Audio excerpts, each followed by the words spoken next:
السلام عليكم ورحمة الله وبركاته. الحمد لله رب العالمين والصلاة والسلام على رسوله الأمين وعلى آله وصحبه أجمعين. أما بعد، أعوذ بالله من الشيطان الرجيم. بسم الله الرحمن الرحيم. ثم السبيل يسره ثم أماته فأقبره ثم إذا شاء أنشره.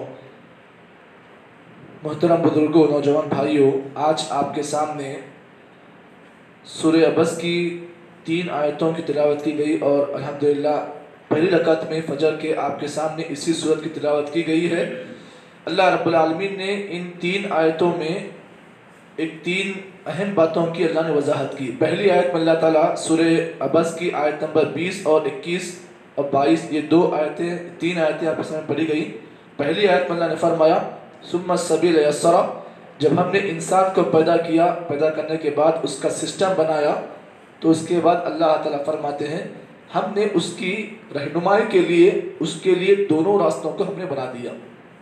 ایک ہے ہدایت کا راستہ، ایک ہے شر کا راستہ۔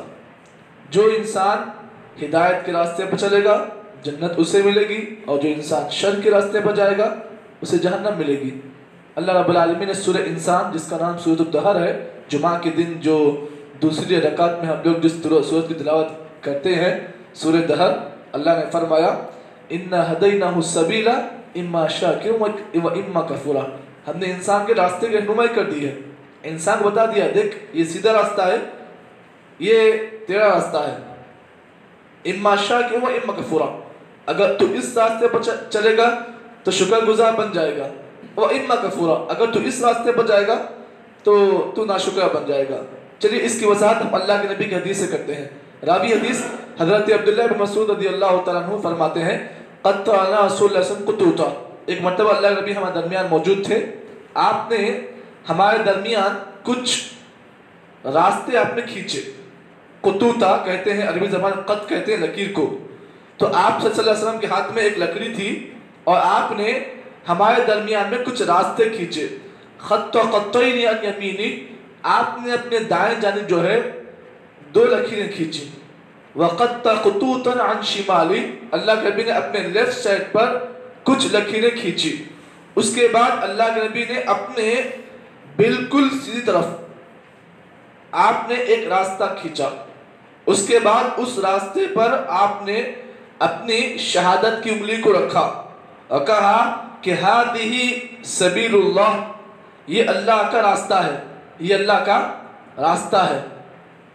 اس کے بعد پھر اللہ کے نبی نے فرمایا یہ جو دائیں بائیں راستے ہیں ان میں سے ہر راستے پر شیطان بیٹھا ہوا ہے جو تمہیں تمہارے دین سے گمراہ کرتا ہے۔ اس کے بعد صحابہ کہتے ہیں اللہ کے نبی صلی اللہ علیہ وسلم نے اپنی جو سیدھی طرف جو رکھی کھینچی، اس پر آپ نے اپنی شہادت کی انگلی کو رکھا اور اس آیت کی تلاوت کی۔ کون سی آیت؟ اللہ نے فرمایا وَأَنَّ هَذَا صِرَاطِي مُسْتَقِيمًا فَاتَّبِعُوهُ وَلَا تَتَّبِعُوا السُّبُلَ فَتَفَرَّقَ بِكُمْ عَنْ سَبِيلِهِ۔ اللہ نے کہا لوگو یہ ہمارا سیدھا راستہ ہے، وَأَنَّ هَذَا صِرَاطِي مُسْتَقِيمًا، یہ ہمارا سیدھا راستہ ہے، جس کی ہم اللہ تعالیٰ سے سورہ فاتحہ میں اپیل کرتے ہیں۔ کون سی ہے؟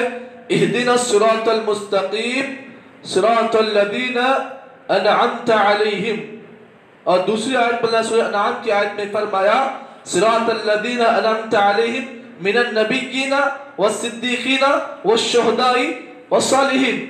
یہ سیدھا راستہ جو ہے ان کا ہے، نبیین کا راستہ ہے، شہداء کا راستہ ہے اور صالحین کا راستہ ہے۔ تو اسی سیدھے راستے کے ہم اللہ تعالیٰ سے سورہ فاتحہ میں اپیل کرتے ہیں۔ تو اللہ نے بھی کہا ہذہ سبیل اللہ، یہ اللہ کا راستہ ہے، یہ اللہ کا راستہ ہے۔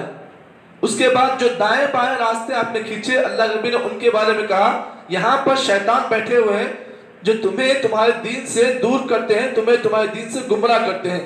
تو معلوم یہ ہوا کہ سیدھا راستہ جو ہے یہ جنت کا راستہ ہے، سیدھا راستہ جو ہے جنت کا راستہ ہے۔ جو انسان اس راستے کی پیروی کرے گا تو ڈائریکٹ اس کا جو انتہا ہوگی وہ جنت ہوگی۔ اسی لیے شاعر کیا ہی خوب کہتا ہے صراط مستقیم پر چلی جا اے سالک، صراط مستقیم پر چلا جا اے سالک،